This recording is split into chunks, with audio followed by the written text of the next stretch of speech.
Koko, Koko, udah sehat Koko? Udah ya?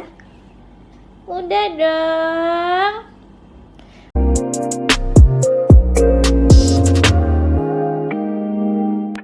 Halo guys, kembali lagi di channel aku, Fairusania. Nah, aku kali ini mau nge-share kronologi kejadian yang sangat mengharukan, menyedihkan, dan juga aku tuh sangat kaget.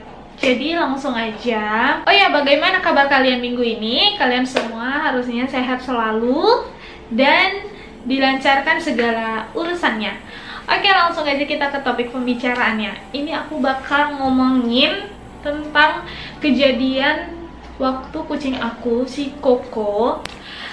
Nah, jadi lanjut kronologinya itu pada tanggal 8 Februari, yaitu bulan lalu. Jadi dia itu pergi karena sebelumnya itu, sehari sebelumnya itu aku sama keluarga aku itu pergi ke airport. Nah, jadi mungkin karena satu harian gitu ada urusan dan kami tinggal si Koko sama si Capi di rumah aja berdua. Nah, jadi mungkin di situ dia marah. Nah, percaya nggak percaya, faktanya itu katanya kucing suka merajuk guys, gara-gara nggak ada orang di rumah, kayak gitu sih katanya. Tapi yang mungkin ini ada benernya juga. Nah, lanjut ke kejadian besoknya kan tanggal 8. Yang semalam aku pergi itu tanggal 7. Nah, lanjut kejadian yang tanggal 8 itu, dia bener-bener dari pagi itu dia cuman kayak nyapa aku, kata kayak gitu, cuman pagi subuh. Nah, setelah itu dia pergi satu harian, dan biasanya tuh kan aku kayak satu harian tuh juga main-main. Kalau misalnya aku di rumah aja, aku biasanya tuh aku main-main sama kucing-kucing aku. Nah, tapi ini satu harian tuh dia bener-bener hilang, bener-bener kayak nggak ada di rumah, kayak ya pergi aja gitu guys. Jadi dia tuh kayak pergi aja gitu satu harian kan. Nah, sampai malam tuh aku kayak di mana sih dia kok nggak pulang-pulang gitu. Sedangkan si Capi itu bapaknya itu ada di rumah kayak gitu. Nah, selanjutnya sampai besoknya lagi, sampai tanggal 9, aku kayak dalam hati tuh masih kayak, oh dia masih di atap. Nah, oh ya, dia tuh keluarnya tuh dari atap rumah aku. Nah, dia tuh biasanya kalau misalnya di atap itu aman biasanya, karena di situ tuh kayak memang ada lokasi dia main gitu, di bawah-bawah atap gitu. Nah, jadi aku pikir dia masih ada di situ. Terus keluarga aku yang lain juga kayak mikir, oh dia itu aman masih di atap gitu kan. Nah, besoknya tanggal 9 aku kayak curiga karena dia tuh memang benar-benar gak pulang. Otomatis kan dia gak makan, gak minum.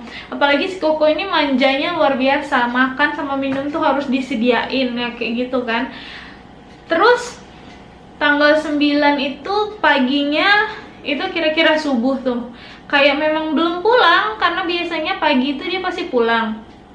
Dan satu malaman itu aku buka juga jendela itu memang kayak dia bisa dibuka atas bawah gitu. Jadi yang bawahnya itu aku buka biar dia mana tahu pulang malamnya. Ternyata dia nggak pulang.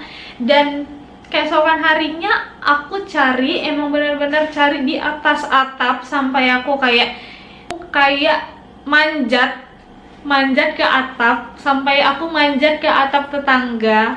Terus ya emang benar-benar dia tuh udah nggak ada. Abis itu aku udah kayak panik, benar-benar panik, gak mungkin dia ini hilang, karena dia tuh super manja dan dia tuh susah, gak bisa loncat kayak kucing kampung pada umumnya gitu kan, kayak lincah kesana sini sendiri gitu. Ini enggak, ini memang benar-benar dia tuh manja. Makan harus disediain, minum harus disediain, tidur itu harus sama aku, kalau enggak sama bapaknya, dan harus di kamar kayak gitu guys. Dia tuh kayak emang bener-bener kayak anak kecil manja kayak gitu. Nah, udah dengan rasa panik, aku langsung turun ke bawah. Aku langsung keluar ke teras kan, kayak ya feeling aja gitu, kayak mau nyari dia itu di bawah gitu kan. Mana tahu dia salah keluar, atau kayak ya pikiran aku di atap, ternyata dia di bawah gitu kan. Ya udah, ternyata Bener, dia itu aku nemuin, jadi dia tuh ada kayak di tong sampah di depan rumah. Nah dia tuh di bawahnya. Jadi ini ada sedikit cerita apa ya, cerita lucunya ada, cerita sedihnya ada kan. Nah, jadi aku nemuin dia di dekat tong sampah rumah aku. Kejadiannya itu sampai aku kayak gini dalam hati kayak, aduh jangan itu, jangan si Koko gitu. Nah rupanya bener itu dia si Koko, udah satu badannya tuh berlumuran air paret. Mungkin dalam pikiran aku tuh dia kronologinya dia meluncur dari atap jatuh ke bawah. Kalau misalnya kucing kampung tuh kan biasa aja kan, kayak ya udah jalan aja. Ini enggak, dia tuh kayak ngesot tapi kayak kaki belakangnya itu nggak bisa jalan. Nah jadi punggungnya itu kayaknya tekilir gitu kan, tapi nggak patah, tekilir, lebih ke tekilir gitu. Dan ya udah langsung aku gendong, kakinya itu dua-dua lemas, tapi tangannya itu masih bisa gitu kan, kayak ngangkat badannya gitu, tapi kakinya itu dua-dua lemas. Nah udah gitu pas aku nemuin dia, aku bener-bener nangis, emang bener-bener nangis, kayak ya sedih aja karena dia tuh kan emang benar-benar manja. Nah ya udah dari situ aku langsung kayak mandiin di hair dryer biar dia nggak bawa paret lagi. Paret tuh kayak selokan gitu. Nah terus ya udah dia kayak udah mandi, udah bersih semuanya, dikasih makan, dikasih minum, dikasih vitamin. Vitamin biasanya aku pakai itu Stimuno untuk anak-anak. Abis itu udah kan, udah di hair dryer siangnya. Nah siangnya itu kami bawa dia ke rumah sakit, jadi kayak ke klinik hewan gitu. Itu yang klinik hewan langganan aku. Nah itu yang pertama. Terus di klinik hewan ini dia itu nggak bisa mendeteksi penyakit apa yang diderita si Koko. Jadi dia tuh bingung, kayak dia ini nggak patah tapi dia ini kenapa nggak bisa jalan, kayak gitu kan. Atau ini mungkin kayak terkilir aja ya, katanya kayak gitu, kata dokternya. Yaudah dibawa aja bu ke dokter, ke rumah sakit hewan, katanya kayak gitu. Dokter yang pertama itu nyerah karena dia tuh kayak emang nggak nemuin sakitnya. Dia juga merasa kayak di tulang punggungnya itu nggak ada yang patah, tapi kenapa nggak bisa jalan, dia masih heran di situ. Lanjut lagi aku bawa dia ke rumah sakit khusus hewan. Terus dokternya itu juga nggak bisa ngecek apa penyakit yang diderita si Koko. Dan aku ceritain kronologinya, dia baru bilang kayak ya udah karena nggak ditemukan atau nggak ada yang tulang yang aneh gitu, ya udah ibu ronsen aja, katanya kayak gitu. Ronsen tuh beda rumah sakit lagi karena kebetulan rumah sakit yang ini tuh ronsennya lagi rusak gitu kan. Jadi aku kayak feeling ngapain di ronsen tuh kan biayanya juga mahal, nggak murah. Ya udah dirawat aja kayak gitu kan. Ya udah aku cari-cari search di internet, di YouTube, gimana sih cara menyembuhkan kucing yang patah tulang atau terkilir kayak gitu tanpa operasi kayak gitu. Ya lucu aja, masa kucing aku nggak apa-apa tiba-tiba disuruh operasi. Ya udah kan. Terus aku menemukan satu channel, yaitu Cat Journal Channel. Nah terima kasih banyak. Jadi aku itu udah nonton videonya. Jadi yang dibilang di video ini dia patah tulang tanpa operasi karena dia tuh dikasih obat minum gitu, namanya itu Calcivar. Nah jadi Calcivar itu dia bisa dibeli di apotik terdekat di rumah kalian. Itu obat kayak obat bebas biasa, seharusnya itu obat manusia, tapi itu bisa dipergunakan untuk kucing. Jadi dia tuh takarannya kalau untuk kucing dia itu kan 1 tablet, itu dibagi 2, itu 1 hari 1 kali.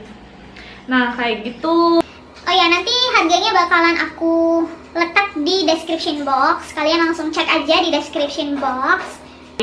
Nah, selanjutnya aku tuh melakukan konsultasi online. Jadi kayak si Koko itu gak dibawa ke dokter, melainkan dari WhatsApp aja.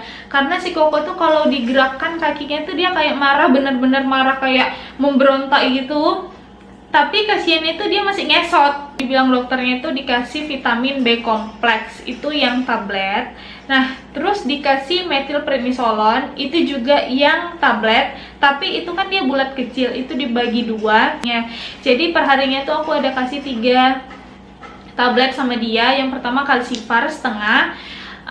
Abis itu metilprednisolon itu setengah juga, sama B kompleks itu 1 butir. Itu nggak apa-apa karena itu cuma vitamin kan. Nah, selanjutnya setiap hari itu aku kayak ngasih dia makanan, nggak cuman obat itu emang wajib karena dia kan sakit.